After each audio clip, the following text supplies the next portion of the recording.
You bring your people into Fort King and we'll feed them. And we got 23 steamboats all ready to take your people out to Oklahoma. I've been to Oklahoma.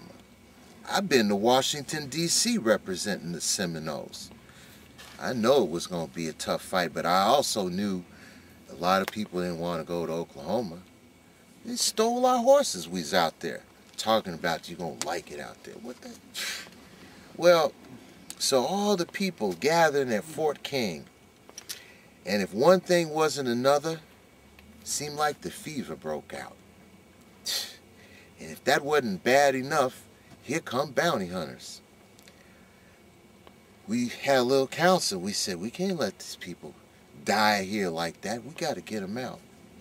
Now, I'm going to tell you a little bit about power and medicine, because Sam Jones was a man named Aripika, and he was a powerful medicine man. A lot of us is medicine people, so we conjured many times in battles.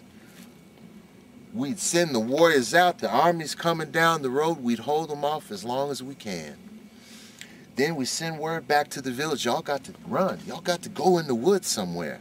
Sometime a little baby might be left behind. We hear him crying. One of the medicine people would say, all right, send one of my power animals and get that little kid.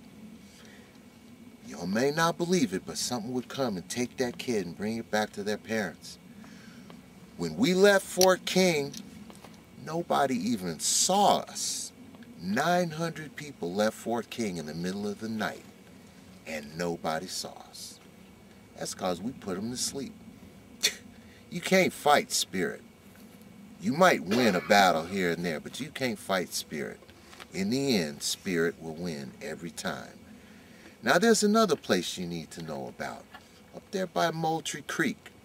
See, we remember this place, because 1823, we was forced to sign that treaty. That was a bad time for me, because I was their negotiator. I knew right away this wasn't no talk. This was a demand. They came, they was going to say, this is what's going to happen. I told the chiefs, I said, y'all might as well sign, because ain't no other way. They're going to hunt you down otherwise. But how did I know 25 million acres? How much is 25 million acres? And then one day it hit me. I said, damn, that must be put near all Georgia and Alabama put together. With the stroke of a pen, people went up there, made their little X and all that. It was many treaties, promises made, promises broken, on both sides. The Seminoles was mad because they'd never got their allotments that was in exchange for all that land. But of course they didn't tell us that if a planter went to them and said, I have damages, 100 head of my cattle is gone, and the Seminoles took it, they went to the Indian agent and got paid out of our money. So we went back, there wasn't nothing left. What we supposed to do? Yeah, people stole some cattle. What you gonna do, starve? Let your kids starve? So we got bitter memories up there by Moultrie Creek. But I told them, I said, well, we just gotta fight for time. We looked around here, we said, who wants this land? Nothing but swamp. Maybe they'll leave us alone, for God's sakes. But you know what? See, I'm part black. I knew they ain't gonna leave us alone, because there's trouble brewing. All these plantations up north, that ain't gonna last. That ain't gonna last. And they want Florida to become a state so that they keep that balance going between the north and the south. Somebody told me by the time they make Florida state in 1845, it'll be admitted into the Union along with Iowa. That'd make everybody happy, free state and slave state. And that work out real good till you get to Kansas. Kansas is the odd man out, bloody Kansas. And from there, how many hundreds of thousands of people died? They couldn't solve it. They had a chance to solve it. But I don't know. Don't seem like they want to talk to us. At a time indeed. You know, there was a lot of good people here. Oh, yeah. General Hernandez, his family's been here since the Spanish land grants. We've been friends with their families for a long time. They not really wanting to see us go to Oklahoma. But I heard tell General Jessup said, if you don't bring Osceola in, I'm going to hang you for treason. Again, we better sign that treaty. I don't think that's right. I don't think that's fair. But it ain't up to me then, is it? Now, we saw what happened to the Cherokee. They made a long walk. Man, Tennessee, Kentucky, North Georgia, Alabama, on foot in the middle of the winter. How many made it? How many didn't? Ain't nobody even kept count. You imagine? You ain't even important enough to keep count. You're going to bury your family by the side of the road, and nobody will even count them. So we seen what happened to the Cherokee.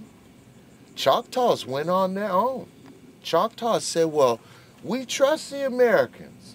We done fought with them in French and Indian War. We fought with them American Revolution. We fought with them in the War of 1812. They're our friends. They wouldn't do us that way. They out there now, too. So, can't really blame some of the Seminoles. They ain't going out there. And I think to Osceola, it was a matter of principle. By the time he was a teenager, he had had 5 villages burned out from under him. See, the army knew they couldn't beat us on the field. They couldn't even find us, let alone beat us. But they said, we'll just find where their gardens are. We gonna destroy all their food. And we'll just starve them out. It's a tough fight, and honestly, everybody's weary. Don't know how you can go on, but if you ain't got no choice, that's what you got to do. Now, we gonna put that flag up, flag of truce, and hope for the best. It's gonna be a long night, and we'll follow Osceola wherever he goes.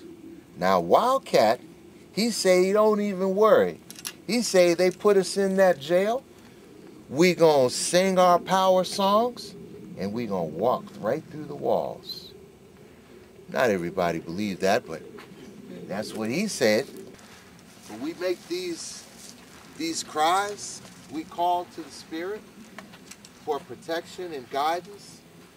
We hope as many of the brothers and sisters, red, black, whatever color, will find their freedom. Some's now talking about taking a little bit of money they got from selling their cattle and going to the Bahamas. Now, for me, I ain't too excited to get back on the big boat. I think I'll stay. But I'm going to help round up everybody and see that they can get somewhere. If you come down to it and we got no choice but to go to Oklahoma, all right. But I'm like Osceola. We'll fight to the end. Now, this thing about gold. You see, cattle was like money. People was like money.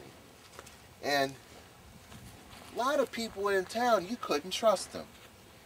They would tell you that the army was coming and that they was going to take everybody, and they would make it up just to get you to sell your cattle cheap.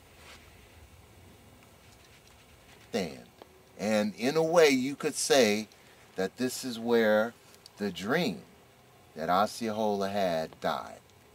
He lived a little while longer. We knew he didn't have much time left.